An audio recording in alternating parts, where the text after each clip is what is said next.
Zombie Apocalypse.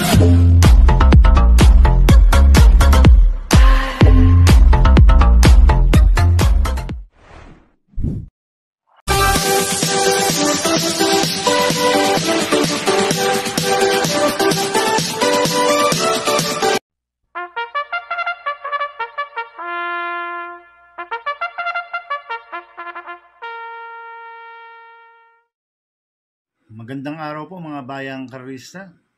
Ngayon po ay araw ng Biyernes, July 26, 2024, karera po ng Metroturf, Malbar, Batangas. Meron po tayong 7 karera sa araw na ito. Nandito naman po yung lingkod, Drunken Master Wango, aka Eloato Budoy, para magbigay ng giya at analysis sa inyo mga bayang karista. Mga bayang karista, start po ng karera natin 5 p.m. Bago po ako magsimula magbigay ng giya at analysis, huwag pong kalimutan subscribe, like, and share YouTube channel ko po. At siyempre, huwag din mo kalimutan i-click yung notification bell ko para updated po kayo sa mga bagong video ko.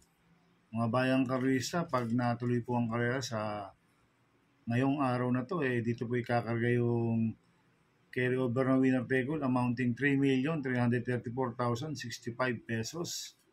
Kaya pagbutihan niyo po yung pag-review at sana yung makatulong po yung pagbibigay ko ng giya at analysis. At ingat po tayo lahat dahil sa bagyong Karina. Kaya mag-start po ako sa pagbibigay ng giya at analysis. Race 1, winner take all covers race 1 to 7. May 8 kabayong tatakbo. 3-year-old and above maiden race sa distance 1,400 meters. So, solohin ko na po ito yung nag-iisang imported. Numero 4, High Intensity na sasakyan ni Kelvin Abobo. Nag-barrel trial po siya ng July 5. Nagpreba siyang 1.15.8 sa distance 1,200 meters. Ang kwartos po niya, 24 media, 27, 1.15.8 po ang preba ni High Intensity. Sa barrel trial, medyo mainam, kaya malaki, kaya susuluhin ko na po ito, numero 4, High Intensity. Sa race 2 po tayo, pick 6 covers race 2 to 7. May 8 kabayang tatakbo, rating basis yung class 4, 16-21 split. Distance 1,200 meters. So, solohin ko po ulit to. Numero 8, Take a Chance. Nasa sa JB Hernandez.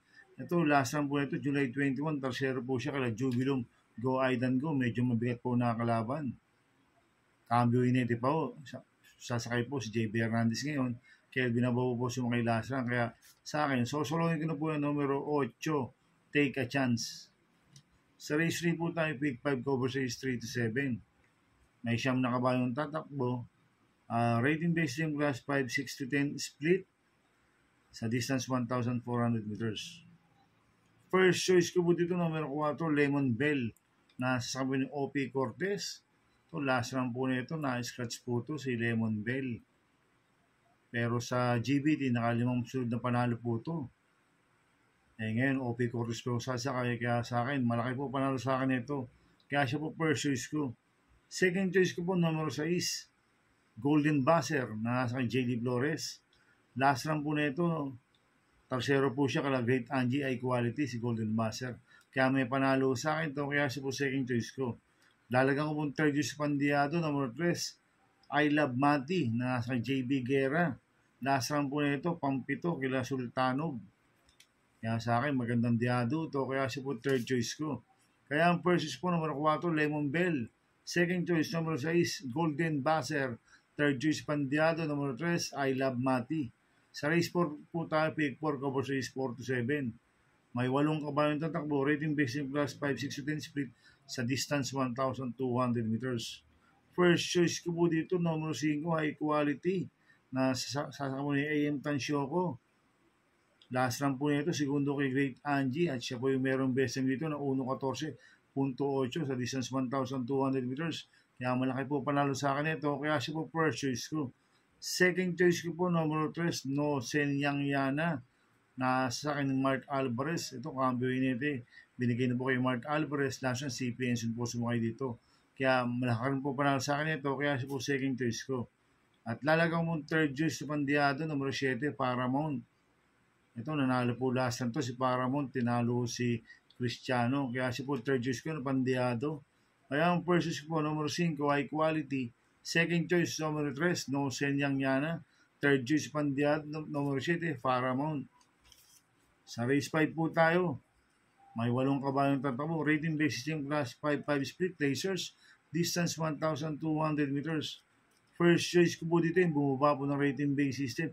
Numero 6, Rise Up, na sasakay ni Michael De Jesus. Last run po nito, July 12. Pang-apat po siya kay Mr. Aldridge. Kamay po ni Michael De Jesus to, kaya malaki po panalo sa akin ito. Kaya siya po first choice ko. Second choice ko po, numero 7, Keep the Jade, na sasakay JB Guerra. Itong Skip the Jade, nag-barrel trial po siya ng July 17. Nagpreba ng 1.18.4 sa distance 1,200 meters. Ang quartos po niya, 25 media, 25, 27 media, 1.18.4 po ang preba ni Keep the Jade. At tinalo niya si Lightning Bolt. Kaya may panalo sa akin to, kaya siya po second choice ko. Lalagyan ko po third choice sa Pandiado, numero 8, Princess Serena, na sasakay ni AJ Guerra. Itong si Princess Serena, ang pang-distansya kanya, 1,200 meters. Maka-rate lang po ng apprentice to, tingin ko magandang diado to at pwede makatapos ng karera. Kaya siya po third choice ko na Pandiado. Kaya ang first choice po, numero 6, Rise Up. Second choice, numero 7, Keep the Jade. Third choice sa Pandiado, numero 8, Princess Serena. Sa race 6 po tayo sa penultimate race. May 11 kabayan tatakbo. Rating based yung class 5, 11 to 15 split. Distance 1,400 meters. First choice ko po dito, bumaba po ng rating base system. Numero 2, I'll Be There, na sasakyan po ni AP Navarroza. Last run po nito, July 13, pang 5 kila Isla Puting Bato. Kaya malaki po panalo sa akin ito, kaya siya po first choice ko. Second choice ko po, numero 11, I Honors, na sasakyan ni Mark Alvarez. Last run po nito, July 7, segundo po siya sa kakopol entry niya kay Hang Luz. Kaya malaki po panalo sa akin ito, kaya siya po second choice ko. Lalagyan ko po third choice sa Pandiado. Couple entry numero 1, Piece of Cake, na sasakyan J. Hernandez. 1A, San Moon Lake, na sasakyan si Penson. Last run po ni Piece of Cake noong July 14, pang-apat po siya kay Lamani for Bipani. At ito naman si San Moon Lake, cambio niya, binigay kay si Penson. Last run, Mark Alvarez po sumakay dito. Kaya sila po third choice ko na Pandiado. Kaya ang first choice po, numero 2, I'll Be There. Second choice, numero 11, I Honors. Third choice sa Pandiado, couple entry numero 1, Piece of Cake, 1A, San Moon Lake. Sa race 7 po tayo sa last race. May 11 kabayan tatakbo, rating basis yung class 5, 11 to 15, split, distance 1,400 meters. So, solohin ko na po ito, itong couple entry numero 2 na ito, Eros Del 96, na sasakay ni Mark Alvarez. 2A, Animo Lasal, na sasakay si Penson. Last run po ni Eros Del 96 noong July 13, segundo kay Doña Chichay. At last run po ni Animo Lasal noong July 14, pang-apat kila iikot lang. Kaya sosolohin ko na po ito, itong couple entry numero 2 na ito, Eros Del 96, 2A, Animo Lasal. Good luck and happy racing mga bayang karisa. Inuulit ko, ito'y gabay ko lang at analysis ko. Pero pagdating sa tayan, kayo pa din masusunod. Sana iswertein tayo at magsitama. Dahil carry over po ang winner take-all, kaya pagbutihan niyo po yung pagre-review at sana makatulong ang pag-review ko ng GIA at analysis. Kaya good luck po sa ating lahat mga bayang karisa. Kaya mga bayang karisa, please subscribe my YouTube channel at Tubudoy 2.0 at sana ilagay yung panoorin ads ko.